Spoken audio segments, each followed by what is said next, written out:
In case you haven't already, don't forget to go on my channel and click that subscribe button and the bell right next to it to never miss a video. If you want to help me out even further, enter the supporter creator code ENERPLAYZ_YT at the bottom right of your Fortnite item shop. Enjoy. Okay, so I wasn't actually planning on making another one of these videos for a long time soon, but I've seen a lot of comments asking for it, so here you guys go.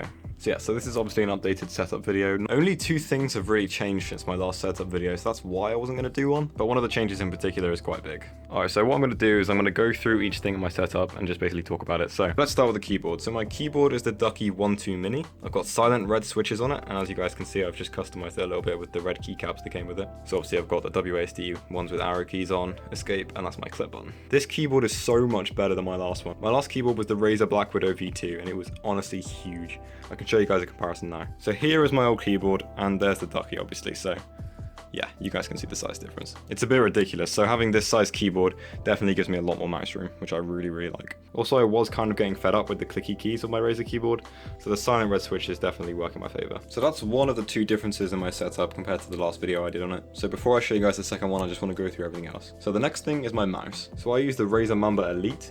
It's definitely the best mouse I've ever used. I definitely really like the aesthetics of it, and its performance is also better than the previous mouse I was using, which was the Razer Death Adder Chroma. I do like the shape of it a little bit better. It's a bit smaller, a bit more compact. I do have quite big hands. It is quite a big mouse overall, I'd say, but it's definitely not as small as some other mouses out there. It's not that light, it's not too heavy either, it's about 90 grams. I don't see that to be a problem at all. I know there are a lot of quite light mouses coming out recently, but I really like the weight of this one.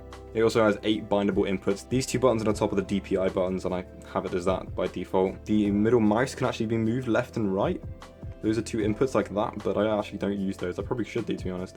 I use both of these buttons here, and obviously I use everything else. So yeah, that's my mouse. I actually do have my old mouse to show you guys. Alright, so here you go. This mouse, well, obviously my old one, is definitely a little bit bigger, a little bit more chunky, and it doesn't have these really nice little strips down the side, which I really like about my mouse right now. Okay, so that's my mouse. Let's now go on to the monitors. So I have 3 monitors, as you obviously can see. 2 of which on the sides are the same thing. They're 2 Samsung 60Hz 1080p monitors. And the center one right here is a 1080p 240Hz monitor with G-Sync and 1 millisecond response time. I played on 60Hz for so long, and then last year, 2018 August, I decided to move up to 240Hz.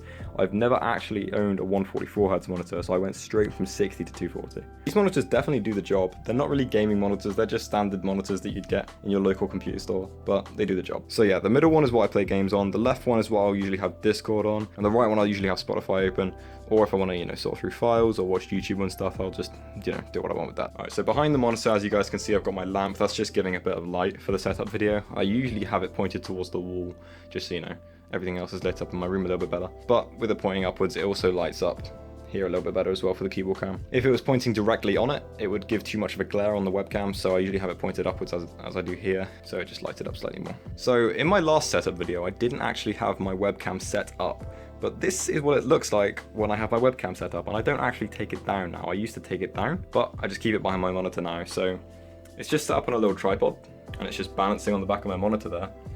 And if I go back, you guys can see I've got my Logitech C920 1080p webcam, which is what I used to record my keyboard cams. So if I bring up Streamlabs OBS, which is what I used to record on my right side monitor, that is what it's picking up, just like that. Now over here I keep my Xbox. I don't really use my Xbox much. I've actually been playing a little bit of FIFA 20 recently, but before that, I literally hadn't used my Xbox in probably like half a year. The headphones I use are the Beyerdynamic DT990 Pro 250 ohm. They're really good studio quality headphones, and I've used them since 2017. These are the second pair of them I had because I stupidly dropped my other ones and ended up breaking them, but yeah, I ended up getting the same pair again, obviously, because they're just really comfy and really good quality. The fact that they're over-ear headphones and they've got velvet around the ear makes them super comfy. Now, a lot of streamers and YouTubers actually have these headphones. I didn't even know that a lot of them did, considering I got them in April 2017. But for example, Ninja uses these headphones, and I didn't even know who he was when I got them, so there's that, I guess. And for someone like Ninja, they're not expensive at all. He could have spent a lot more money on his headphones, but he decided to get these, so that says a lot about the quality. Alright, let's go on to my microphone next. Just move away the pop filter real quick. So my microphone is the Blue Snowball. Now, I've used this microphone for so long, and I really have no problems with it whatsoever. A lot of people say it's not the greatest microphone, but I say it really is. It's really not that expensive compared to a lot of microphones, and I get really good quality out of it, as you guys can tell in my videos. It comes on a little tripod, but I ended up buying this newer there's an arm stand here, so I can attach it to that, and it makes things a lot more easy. And I've got this newer pop filter, which just makes the quality a little bit better for you guys. Alright, so let's move this out of the way. It's very squeaky, I need to get that oiled or something. It holds onto the desk with a little bracket like that. Alright, so let's get onto the thing that powers everything here, and that is my PC. So this is my new PC, which I built this August. I put the specs on screen right here if you guys are interested, and they'll also be down in the description. Yeah, it's a really, really, really powerful PC, and it can run literally anything I want it to. Okay, so one big thing that I've improved in my setup compared to my last video is my cable management. I'm just going to show you guys a screenshot here from my last video of my cable management. It was absolutely awful. It was all hanging down the back of my desk right here. So now I've got it all tucked away. So it's really nice and neat. Cables are still up there, but obviously you don't see that. And I've got my LED strips up top. Okay, so I'm editing this video right now and I actually forgot to show you guys something. And that's me changing the lighting effects that I've got going on here. Everything that you guys can see that lights up, other than my lamp over there obviously, can be programmed for loads of different lighting effects, including all the lights on my PC. So first of all, I'm going to show you the thing that isn't run by software, and that is the Ducky12 Mini's RGB effects. This is the little book that came with it, and these are all of the RGB backlit modes that come with the keyboard. It's not controlled by software, as I just said, so you have to press this key combination, and then it just cycles through all these different modes. So if I do that right now, FN, Alt and T, there you guys go. It basically just cycles through all the modes. Don't really know what some of these do, to be honest. But yeah, those are all those. Now everything else is programmed by software, so if I want to change the color of my mouse mat, which I've currently got off, I've got the LEDs off on it right now, as you guys can see, and my mouse, then I go onto Razer Synapse, which is a software that I've got up here. So currently I have the mouse mount static black, which is off, but I can choose from all these different colors and these different effects right here. This button basically just applies it to my mouse so I can sync everything up. It's annoying that the mouse mat doesn't have a wave effect like the mouse does. That would be really, really nice. So yeah, if I wanted it blue, for example, I could just make it blue. Let's go to the mouse, lighting, same set of colors, and then all these different effects right here. I'm gonna go back to wave, which is that one. So to control the lighting on my PC, I have 3 different softwares. One for the motherboard, one for the graphics card, and one for the fans, the RAM, and the CPU cooler. That's just because of all the different brands that I've got in here. I've got one for Corsair, Gigabyte, and ASUS. So what I'm going to show you guys right now is just changing the color of the RAM. I'm not going to change everything. So it's the Corsair iQ software. So if I launch that up. So here's the software, and as you guys can see, I've got the CPU cooler on the left, the RAM, and then the Lightning Node Pro is basically this thing right here. Basically that's connecting all of my fans. It's a bit of a messy bunch of wires around there, but that's how it has to be really. I think that might just be the connector. I think the actual Lightning Node Pro is in there somewhere. I think that might be it. But yeah, anyway, it's one of those two. So if I go to the RAM,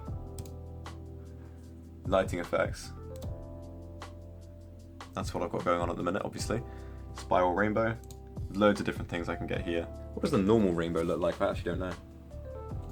Okay, so that just goes through the colors. Rain. Yeah, you guys get it. So the last thing that has lighting here are my LED strips. So I can control these from my phone or from a little controller that's actually wired to everything. And I'm going to show you guys through the controller because I'm obviously recording this video with my phone. So the controller is down the back of my desk. And if I just click it, it will just cycle through the colors. But on the actual app, you can go through loads more colors. It's got over 16 million colors. It's a full color wheel. And it's got loads of different effects. It doesn't just do static colors. So they're actually really good LED strips. I like them on white at the minute, to be honest. It just lights everything up nicely and it goes with everything else. So yeah, it's good. Okay, so I think that's the setup part of this video done. So let's go on to Fortnite and show you guys my settings. Alright, let's have a look at my settings. Here are my display settings. So I've got full screen, obviously, to maximize my frame rate, native resolution, capped at 240 frames, max 3D resolution, view distance medium, everything else off and low, VSync off, motion blur off, share FPS on, and align multi-threaded rendering off. My sensitivity is there. I use 400 dpi for any of you guys that are wondering, so 0.256 XMY, 400 dpi.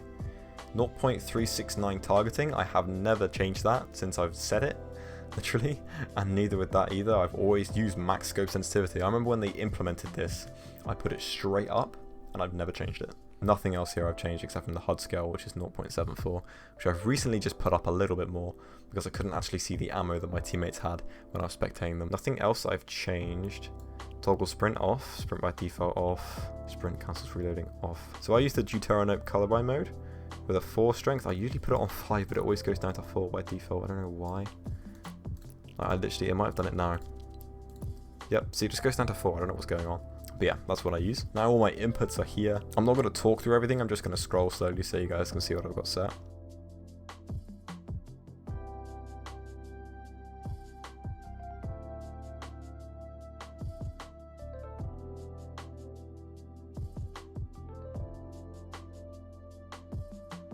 Of course, feel free to pause if you guys want to, you know, stop and look at something.